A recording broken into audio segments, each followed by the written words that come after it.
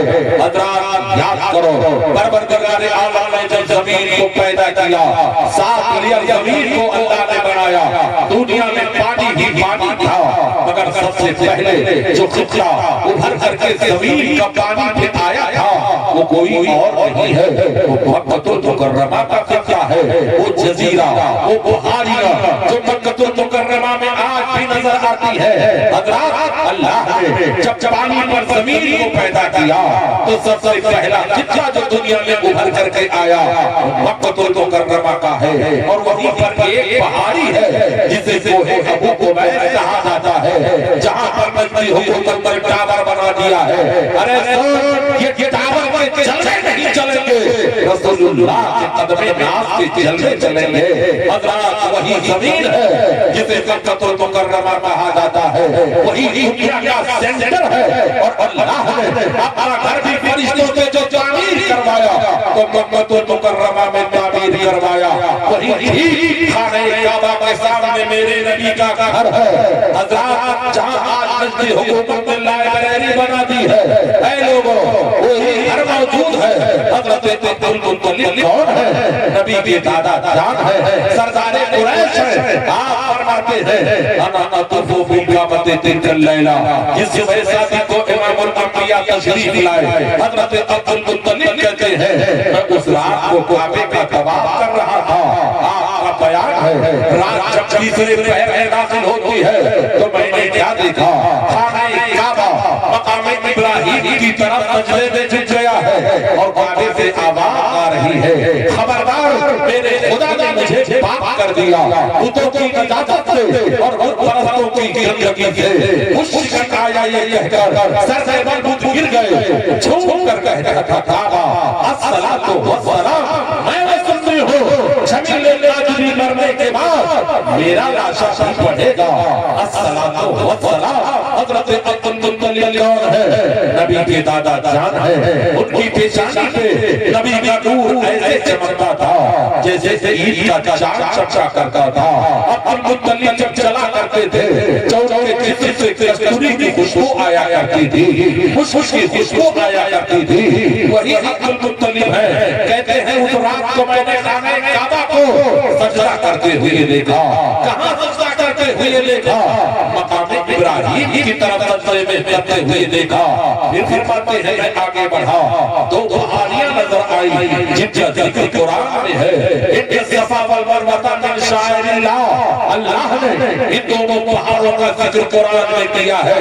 ان کا مرتبہ کیسے بلند ہے؟ اس لیے کہ اللہ کی ایک محبوب بندی حضرت ہاجرہ رضی اللہ تعالیٰ عنہا کے قدم ان پہاڑیوں پہ پڑ چکے ہیں۔ حضرت عبد المطلب کہتے ہیں میری خوشیوں کا ٹھکانہ نہ رہا، میں اپنے گھر پہنچا، میرے گھر کا دروازہ اندر سے بند تھا، میں نے کنڈی پہ دستک دیا، تک کسی نے دروازہ کھولا، آؤ کہا اے عبد المطلب مبارک ہو، تمہارے گھر دونوں عالم کے تاجدار پیدا ہوئے ہیں، سارے نبیوں کے مالک و مختار پیدا ہوئے ہیں۔ حضرت عبد المطلب کہتے ہیں میں نے کہا ذرا مجھے بھی دیدار کرا دو، تب کسی کہنے والے نے کہا تھا اے عبد المطلب سنو، جب تک ہم نبی کی قدم بوسی سے فارغ نہیں ہو جائیں گے نہ کوئی اندر آئے گا نہ کوئی باہر جائے گا۔ حضرت عبد المطلب کہتے ہیں مجھے جلال آ گیا، میں نے فوراً اپنی تلوار جام سے کھینچ لی اور آواز دینے والے کو ڈھونڈنے لگا۔ جب اندر گیا تو کیا دیکھا؟ ایک شخص ہے جس کے چہرے پر نقاب ہے، ہاتھ میں ننگی تلوار ہے۔ میری نظر جب اس کے تلوار پہ پڑی تو میرے بدن پہ کپ کپی تاری ہو گئی، میرے ہاتھ سے تلوار چھوٹ کر زمین پر گر پڑی۔ اس شخص نے کہا اے عبد المطلب گھبرانے کی ضرورت نہیں ہے، ہم تو خدا کی رحمت کے ذریعے ہیں، پہلے ہم نبی کا دیدار کریں گے، پھر تم رسول کے جنت سے اپنی آنکھوں کو منور کر لینا۔ حضرت عبد المطلب اندر گئے حضرت بی بی آمنہ رضی اللہ تعالیٰ عنہ سے کہا اے آمنہ ذرا اپنے لگتے جگر کو تو دکھا دو حضرت آمنہ رضی اللہ تعالیٰ عنہ نے میرے نبی کے رخ انور سے اون کے کپڑے کو ہٹایا تو مورخ لکھتا ہے پورے کمرے میں اجالا پھیل گیا بھیدی بھیدی مجھ کو انور کی خوشبو پھیلنے لگی حضرت عبد المطلب کی خوشیوں کا ٹھکانا نہ رہا المختصر میرے نبی صلی اللہ علیہ وسلم کو تین خوش نصیب عورتوں نے دودھ پلایا سب سے پہلے آپ کی والدہ ماجدہ حضرت بی بی آمنہ رضی اللہ تعالیٰ عنہ نے پلایا دوسرے نمبر پر حضرت سویبہ رضی اللہ تعالیٰ عنہ نے پلایا تیسرے نمبر پر حضرت حلیمہ سعدیہ رضی اللہ تعالیٰ عنہ نے پلایا وہ عورتیں اتنی خوش نصیب ہیں جنہیں نبی رحمت کی ماں ہونے کا شرف حاصل ہوا ہے حضرت حلیمہ سعدیہ رضی اللہ تعالیٰ عنہ کی ایک بیٹی تھی جن کا نام حضرت شیمہ رضی اللہ تعالیٰ عنہ تھا بچپن کا آلہ تھا میرے نبی کو گود لے کر جب اپنے گھر سے باہر نکلتی تھی تو دودھ کی ششت ہوا کرتی تھی حضرت حلیمہ نے جا کر کے منع کیا کہا بیٹی شیمہ میرے نبی جگر محمد ابن عبداللہ کو دودھ کی تمادہ مت لے جایا کرو ورنہ میرا بیٹا بیمار ہو جائے گا تب حضرت شیمہ نے کہا تھا اے میری ماں سنو میرا بھائی بہت برکت والا ہے بہت عزت والا ہے بڑی رفعت والا ہے کہا تو نے کیا دیکھا کہا ماں جب میں گھر سے باہر نکلتی ہوں گود لے کر تو آسمان پر بادل کا ٹکڑا ہوتا ہے جو محمد ابن عبداللہ پہ سایہ کر لیتا ہے میں جہاں جہاں چلتی ہوں یہ بادل کا ٹکڑا چلا کرتا ہے یہ ہواؤں کے جھونکے چلا کرتے ہیں یہ ٹھنڈا موسم چلا کرتا ہے حضرت حلیمہ سعدیہ رضی اللہ تعالیٰ عنہ کا آپ نے بیان ملاحظہ فرمایا میرے نبی کو دودھ پلانے کا جب زمانہ تھا تو اسی قبیلے میں ایک عورت کو اللہ نے ایک بیٹا دیا تھا مگر وہ بیمار ہو گیا تھا تمام حکیموں نے ٹھکرا دیا تھا سب نے کہا تھا تیرے بیٹے کی بیماری آسمانی ہے دنیا میں اس کا کوئی علاج نہیں ہے لے جا اسے جب تک یہ زندگی پائے تب تک تو اس کی خدمت کر یہ بچہ نہیں سکتا اس عورت نے سنا حلیمہ کے گھر ایک رحمت والا بچہ آیا ہے ایک برکت والا بچہ آیا ہے ایک قدرت والا بچہ آیا ہے ایک مٹی کا پیالہ لیا لا کر کے حضرت حلیمہ کو دیا اور کہا میری بہن میرا بیٹا بیمار ہے ذرا اپنے بیٹے کے قدموں کا دھونا تو دے دے اپنے بیٹے کے قدموں کا اتارا تو دے دے حضرت حلیمہ سعدیہ نے اٹھ کر میرے نبی کے قدم ناز کو دھویا وہ پانی دیا